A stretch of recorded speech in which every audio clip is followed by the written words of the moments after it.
اسلام کی پہلی نرس حضرت رفیدہ اسلمیہ رضی اللہ عنہا۔ مدینہ کی گلیوں میں جب اسلام کی روشنی پھیل رہی تھی، اسی دور میں ایک عورت ایسی بھی تھی جو تلوار نہیں بلکہ مرہم اور محبت لے کر میدان میں اتری۔ ان کا نام تھا حضرت رفیدہ بنت سعد اسلمیہ رضی اللہ عنہا۔ حضرت رفیدہ طبی علم رکھتی تھیں اور لوگوں کا علاج کرنا جانتی تھیں۔ جب غزوات کے دوران صحابہ زخمی ہو جاتے تو رسول اکرم صلی اللہ علیہ وسلم خود انہیں حضرت رفیدہ کے پاس بھیجتے۔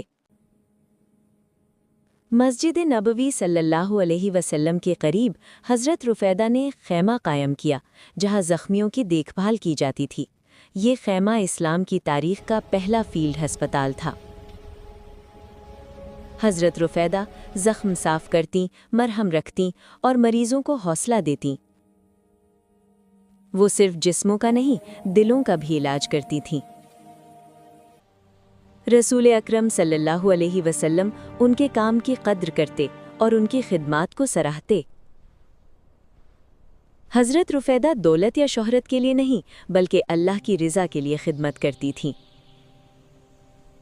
تاریخ نے گواہی دی کہ اسلام نے عورت کو پردے میں قید نہیں کیا بلکہ انسانیت کی خدمت کا بلند مقام دیا۔ حضرت رفیدہ یہ ثابت کر گئیں کہ اسلام میں خدمت بھی عبادت ہے۔